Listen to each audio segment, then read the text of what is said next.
بسم اللہ الرحمن الرحیم۔ السلام علیکم دوستو، روزانہ اچھی ویڈیوز اور اسلامک واقعات کے لیے ہمارے چینل کو لازمی طور پہ سبسکرائب کر دیں۔ ضلع پشاور کے دو شراکتی اس غرض سے کابل گئے تاکہ وہاں گوشت کی تجارت کریں۔ قلیل عرصہ میں انہوں نے 2-3 ہزار روپیہ کما لیا اور اپنے وطن آنے کا ارادہ کیا۔ دونوں شراکتی اپنے منافع کی رقم ساتھ لے کر اپنے وطن کی طرف چل پڑے۔ جلال آباد کے قریب پہنچ کر انہوں نے ایک نابینا گداگر کو دیکھا جو راستے کے کنارے ایک بڑے درخت کے نیچے یہ صدا لگا رہا تھا: افسوس گردش دورہ نے سب کچھ چھین لیا ہے، حتیٰ کہ آنکھوں کی نظر بھی چھین لی۔ کیا ہی اچھا ہوا اگر پھر ایک مرتبہ تھیلی پر روپیہ رکھنے کا موقع میسر آ جائے۔ بار بار وہ گداگر یہی جملے دہراتا تھا۔ دونوں شراکتی اس کے قریب پہنچ گئے اور گداگر سے دریافت کیا: بھائی، تم زمانے کی گردش سے نالاں کیوں ہو؟ نابینا گداگر نے کہا: میں اس علاقے میں ممتاز شخصیت کا مالک تھا، میری بہت سی جائیداد تھی، لیکن قسمت نے پلٹا کھایا کہ میری آنکھوں کی بینائی بھی ساتھ لیتی گئی۔ مجھے اس بات کا بہت شوق ہے کہ اس مفلسی میں اگر اپنا نہیں تو دوسرے کا کمایا ہوا نقد روپیہ ان ہاتھوں میں ایک لمحے کے لیے رکھ کر اپنے دل کو تسکین دوں۔ ان دونوں نے یہ فیصلہ کرتے ہوئے مناسب سمجھا کہ یہ ایک نابینا گداگر ہے، جائے گا کہاں؟ اپنے روپوں کی تھیلی اس کو ایک لمحے کے لیے دینے میں کیا حرج ہے؟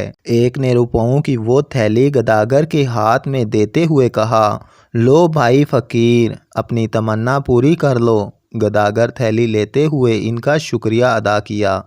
تھوڑی دیر بعد اس میں سے ایک نے کہا: اب ہم کو ہماری روپوں کی تھیلی واپس کر دو۔ لیکن گداگر نے کمال سنجیدگی سے جواب دیا: تھیلی؟ کیسی تھیلی؟ دوسرے ساتھی نے گداگر سے کہا: مذاق مت کرو، تھیلی جلدی واپس کر دو، ہمیں دور جانا ہے۔ مگر گداگر تھیلی واپس کرنے سے انکار کر دیتا ہے۔ شراکتی حیران ہوئے کہ عجیب مصیبت میں پھنس گئے۔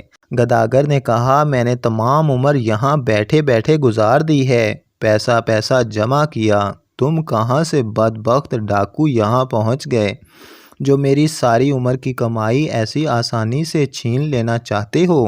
شراکتوں نے جب گداگر کے یہ الفاظ سنے تو حواس باختہ ہو گئے۔ گداگر اٹھ کر چلنے لگا تو دونوں نے اپنا روپیہ اس سے زبردستی چھین لینے کی کوشش کی، لیکن گداگر زور زور سے چلانا شروع کر دیتا ہے: ڈاکو ڈاکو، کوئی میری مدد کو پہنچے۔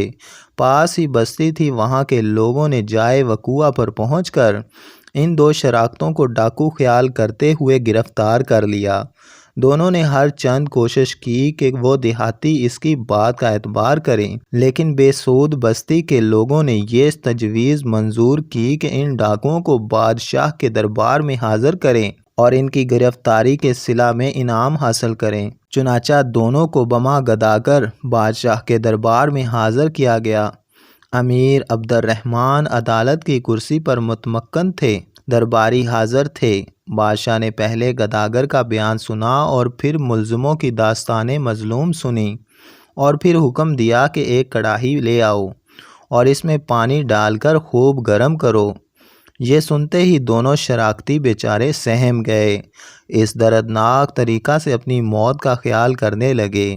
ان کی آنکھوں میں اندھیرا چھا گیا۔ کڑاہی لائی گئی، پانی ڈال کر خوب گرم کر کے حکم کا انتظار ہونے لگا۔ بادشاہ نے غضبناک ہو کر کہا: لاؤ وہ روپیوں کی تھیلی، کھول کر پانی میں ڈال دو۔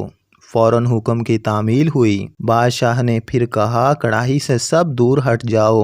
چنانچہ سب علیحدہ ہو گئے۔ بادشاہ مسند انصاف سے اٹھا اور کڑاہی کے پاس آ کر گرم پانی کی سطح بغور دیکھ کر واپس چلا گیا اور حکم دیا: کڑاہی کا پانی گرا کر روپیہ شراکتیوں کے حوالے کر دیا جائے جو تھوڑی دیر قبل اپنی موت کا انتظار کر رہے تھے، اب خوشی کے مارے پھولے نہ سماتے تھے۔ بادشاہ نے فرمایا: نابینا گداگر کو مناسب سزا دی جائے۔ لوگوں میں چہ مگوئیاں شروع ہو گئیں۔ قاضی نے جرأت کرتے ہوئے فیصلے کی تفصیل سننے کی خواہش ظاہر کی۔ بادشاہ نے فرمایا: جن دو شخصیتوں کو ملزم ٹھہرایا گیا تھا، در حقیقت وہ بالکل بے گناہ تھے۔ انہوں نے گوشت فروخت کر کے روپیہ جمع کیا تھا کیونکہ گرم پانی کی سطح پر چربی کے پگھلے ہوئے ذرات ظاہر ہوئے، جس سے ظاہر ہوا کہ یہ ان گوشت فروشوں کے ہاتھ کا میل ہے جو ان کے ہاتھوں پر گوشت کی چربی کی وجہ سے پڑتا تھا۔ وہ روپوں کو بھی لگ گیا تھا۔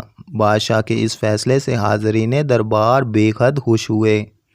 دوستو، ایسی ہی مزید اچھی ویڈیوز اور واقعات کے لیے ہمارے چینل کو ضرور سبسکرائب کر دیں۔